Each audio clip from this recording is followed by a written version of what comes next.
What's up guys, TopTierYugioh here. Today we have a Burning Abyss Infernoid deck profile. I took this deck to locals last week. I still really enjoyed it a lot. I think Beatrice is one of the greatest monsters ever. I think Void Feast is one of the best cards overall ever. And so I have to play this deck. I mean, it's just so much fun and I still think it's a pretty good rogue deck choice. So let's go ahead and get into the profile. So we're going to start with the Infernoid Monsters. We have 2 Anunku and 2 Deviati. These are the main boss monsters of the deck, and they're one of the big reasons why I think this deck is good. I mean, there are a lot of reasons why the deck is good, and I think these are one of them. I think a heavy storm that can negate monsters and a dark hole that can negate spells is just, it's just really good. I mean, they're huge as well, and if you combine these with like any of the other cards in the deck, it's just really hard for opponents to get over. These are win conditions on their own. Next we have 3 Decadron. Decadron's a really important card of this deck for multiple reasons. Well, I mean, one, you're sending your Infernoids to the graveyard so you can summon your other ones, but it also copies their effect and so that you can use essentially anything in your deck. I mean, this just does so much. So this can destroy monsters, it can destroy spell and traps, it can negate things, it can be a DD Crow, it can, I mean, bounce things to hand. I mean, it's just really insane the amount of things that this card can do. And it also changes this level, and so this helps you make any of your Xyz plays. So you can make rank 3s, 4s, 5, 6, 7, 8, 7, 8, 9s, whatever. It's just really versatile. 3 Harmonic and 2 Patrouilla. These sort of do all the dirty work for you. I mean, you're destroying monsters, destroying spell or traps. They're very easy to summon. They're DD Crows, and so again, they serve a lot of purposes and a lot of different matchups. So like if you're playing against Zodiacs, this really forces Trident in most cases. If you're playing against True Dracos, getting rid of their back row is really important, and also banishing some of them so they can't use their returns, so they can't use their disciples is really big for shutting off their engine late game. So it helps you grind with them, and it also helps you just sort of clear their board. So both of these, again, they do all the little grunt work that you want your card to do. Like, you have to have these type of effects in decks. And then for the one of Infernoids, we play 1 Antra, 1 Jet, 1 Saitsemis, and 1 Atandel. So we're playing a relatively small Infernoid engine. I think this is sort of like the bare minimum that you have to play in any deck almost. And that's just because we don't want to draw too many. I want to focus on drawing Void Feast rather than drawing Infernoid cards. Or Infernoid monsters, I should say. But these are all still really good in the deck and they're necessary. So like Antra, you have to send to the graveyard with Decadron to make it level 3 for your rank 3 plays. But it's also good for bouncing things, so you can bounce back True Draco spell or traps without destroying them if you want to. Or it just comes up a lot actually. And then Jet's a level 6, so that just works very well for the Decadron play. Because with Feast, you have to summon monsters whose levels equal 8. So you can send Jet, which is level 6, and then 2 Decadrons. So that's really good. Saitsemis is good for non-targeting, non-destruction removal. Great for True Draco cards. Also for Zodiac cards that you want to like not send to the graveyard. And then Atandel helps you put damage on board. Great card. Next, we have the Burning Abyss cards. And so we're going to start with our engine Burning Abyss monsters. We play 6 of them. We have 3 Skarm, 1 Libic, 1 Seer, and 1 Graph. So these are our engine Burning Abyss monsters. They're the ones that move our other Burning Abyss monsters from our different zones.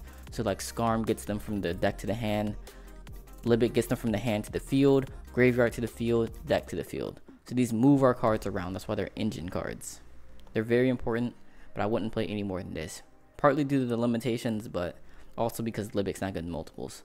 For the utility Burning Abyss monsters, we have 2 Farfa, 1 Alec, and 1 Calcab. So we have Calcab to answer spell and traps, and then we have these for answering monsters. I like 2 Farfa and 1 Alec over 3 Farfa because this is better if you open multiples. So 1 Farfa and 1 Alec is better than opening 2 Farfas. And then because you do always have access to Graph or Seer, you always have access to either one, whichever one you need. And there are situations to where Alec is better. So like if I have a Atandel, for example, or the ability to summon it, I like Alec to negate a Trident so I can attack over it and attack again, versus Farfaring it to where I can only like attack directly or attack their other monster. So it really depends on the situation, and there are some where Alec is preferred, especially if they leave their Zodiac card in attack mode. And then Alec is godly in those situations. Then the only other monsters we play are 1 Max C, 1 Tour Guide, and then 1 Mathematician. Max C is obvious, but Tour Guide and Mathematician sort of serve the same purpose. They both will allow you to special summon your Burning Abyss cards. They're both 1 card Dantes. So Tour Guide summons from the deck. Mathematician, you send Libic, you special summon 1 from the hand. For the spell cards, we play 3 Vanishment, the most important card in this deck. I mean, searching your Void Feast, priceless. 2 Void Seer, very similar to what I was saying before. If you can protect your Anunku or your Deviati, they're going to be in a very good position. Like, I've won so many games off the graveyard effect too, actually. I mean, a lot of times, like, you have your Onunku or something, and your opponent's just, like, waiting to draw, like, a Dark Hole or a Raigeki or something. They don't know this has a graveyard effect, and then you just save your whole board. Because the graveyard effect actually protects all of your Infernoid monsters. So the first effect, the one that's on the field, that protects one of them. You target one's unaffected by card effects. The graveyard effect protects all of your Infernoid monsters from being destroyed. Next, we have 1 Void Imagination. I definitely want to bump this up to 2. I really like it. Summoning Tierra always helps you win the game. I mean, it puts you in such a good position. But the only reason I'm only playing 1 right now is due to space. I want to have exactly 40 cards. Or, I mean, I want to have less if possible, because I just want to see Void, Vanishment, and Feast as much as possible, really. But I do like this card a lot. And then when we get the Megatins and Intis comes out, this will be a lot better. And so I'll probably I'll definitely play 2 when Intis comes out. And then finally, we have 1 Future Fusion, and then 1 Soul Charge.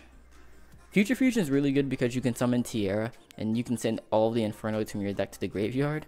And so Future Fusion resolves, you definitely win the game. And then Soul Charge, I mean, it's just obviously good. I mean, you're sending cards to the graveyard, very valuable for getting back your Beatrice, your other Burning Abyss cards. Very strong card. And then the only traps we play are 3 Void Feast, arguably the best card in the deck. I mean, it says special summon 3 monsters from your deck, and so what's not to like about that? And one of my favorite things about it is just the versatility that it offers, because you can summon level 3 monsters, you can summon level 4 monsters, so it really opens up your rank 3 and your rank 4 plays. But it also lets you summon Decadron to send your other Infernoids from your deck to the graveyard, so you get your Infernoid plays going. So like, once you can resolve Void Feast, the deck really starts rolling. I mean, if you have Void Feast and then like a Burning Abyss in hand, you can summon Decatron, Harmodic Petrolia, Decatron send something to make it level 3, make Dante mill 3, and then make a Beatrice. So it helps you get into those plays. Like, it's just insane what it does. Like, it literally does everything you could want a card in this game to do. It offers negation, it offers destruction, it offers defense. I mean, it's just wow. So let's move on to the extra deck. And first we play 1 Infernoid Tierra. Tierra is good for Void Imagination. And it's also good just when you summon it. I mean, you're sending cards from your extra deck to the graveyard and from the deck to the graveyard in most cases. So it helps you fill your grave with Infernoids to summon them. But again, when we get Intis, this will be a lot better. But it's also just good if you can do the other ones as well. It's big. You can banish it from the graveyard for your other Infernoids. It's necessary. Next, we have 1 Dante Pilgrim in case your opponent is foolish enough to destroy a Beatrice. Then we have Beatrice. Wow. I mean, just look at this artwork. It's amazing. One of the best cards ever. Again, similar to Void Feast, the versatility that it offers. I mean, if you just think of everything that it does, you can send Farfa, you can send Alex, you can send negation, you can send removal for monsters, you can send Calcap to bounce things back, you can send your Infernoids. Again, it's just, what this offers is greater than almost any other card in the game. We have 2 Dante to help us summon our Beatrice. We only played 2 because I found that in most cases you don't really want to make 3. Like, by the time you would be making the 3rd one, you would want to make something else, such as a Levier. So this is sort of like the 3rd Dante in my mind. But also just that you can bring Dante back from the graveyard with Seer. So again, you really don't need the 3rd one. The other rank 3s that we play are 1 Equipped Engineer and then 1 Breaksword. Again, I really like summoning these off of Feast. So like, again, I can Feast, summon some level 3 monsters, make Breaksword, clear my opponent's board, and then bring back like an Onunku or a Deviati. Like, if I think my opponent might have a strike or something, I can clear the strike, summon back my big Infernoids. And then I like Equipped Engineer for, again, if I can summon my big Infernoids and protect them, I'm probably winning the game. However, I was thinking about replacing this with a Minerva, and the other card I was choosing between was a Virgil. So I'm going to put a poll in the top right corner of the screen. Should this card be a Equipped Engineer, a Virgil, or a Minerva? So the argument for Minerva is obvious, that you can make it in the same type of ways. You can make it off of Feast, but you can also make it off Decatron and Petrolia. But you make this more often because you can make it with Decatron and Harmodic, and you play 3 Harmodics and 2 Petrolias. So this is easier to make, but it doesn't quite, I mean, it's just a different role, really. So this is defense. It protects your big monsters that will win you the game, versus Minerva, which you would use in, it's not really quite an extender. Like, it's hard to kind of classify Minerva. I guess it's sort of like a deck building requirement to get your Infernoids in the graveyard. But in most cases, by the time I make a rank 4, I can already get stuff in the graveyard. And then Virgil is good because you can summon it off of Beatrice, and it gives you like a removal option. Even though you still have that with Beatrice, and then there are ways to play around with Beatrice's effect to make Dante Pilgrim into a removal option. I do like Virgil in certain cases. It just didn't quite come up enough, but it is definitely still an option. And then for the rest of the extra deck, I almost called it the Xyz deck, but for the rest of the extra deck, we have 1 Castel, 1 Emerald. For again more rank 4s, we can make this off Void Feast or with Decadron Patrouille. I like Castel because it's an option for removal off of the Void Feast that detaches both material. I like Emerald for recovery plays. You want to use Beatrice more than once ideally. And then the other rank 4s are Broad Bull, Tiger Mortar, and Trident. And so you could also think of Trident as being a removal option, but the problem with Trident, I felt like, was there were so many different games where I would use Void Feast, summon 2 level 4s, or I would also do it like the Patrouille and Decadron way, but the problem was that I would only be detaching 1, so I would still have an Infernoid card trapped under here. However, with Castel, I detach both of them, and so I could immediately banish them from the graveyard to make another play. And so I really, really like Castel in that regard.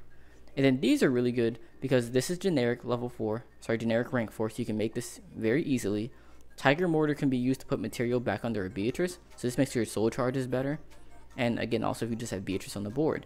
So if you summon like Beatrice and have a Feast, you can give it an extra material. Or there's just a lot of times where this comes up. And then of course the Trident, because it's defensive, it helps you clear boards. Very versatile card. And then the final card I play in the extra deck is 1 True King of All Calamities. And you can make this with Deviati and Decatron. I think it's a very interesting option. I wanted it just so I had something to do when I had a lot of level 9 monsters on the board. And that actually does come up sometimes to where you'll have Deviati, and then you'll also want to just summon the Decatron to have another negation. And it comes up sometimes against True Dracos. But True King of Calamities is definitely just a good card. So having the ability to summon it is good. For the side deck, we have 1 Fairy Tale Snow. I didn't want to main deck this because it's not always good to draw. It doesn't synergize very well with the Burning Abyss monsters, because of course if you have it on the field you can't summon any Burning Abyss monsters. But it's just good to have at your disposal with Beatrice, so I do side it in games where it's extremely relevant, such as in Zodiacs. But against decks like True Draco, it's just not good. It just doesn't do anything at all, and it triggers their stuff. It's just, you only have very limited resources for it. Like, this is a 40 card deck, not a 60 card deck. So again, it's really good when it's really good, but bad when it's bad. Like against Invoked, it's awful, because again, you're only going to use it once or twice max, and then your opponent's going to banish from Merkaba, or they confuse with face down cards, so it's not very good in that matchup either.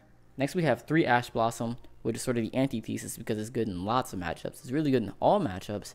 It's just a matter of how good is it in that matchup, and so that's why I don't really main deck it, because there are certain matchups where it isn't extremely valuable, and there are other matchups where it's very valuable.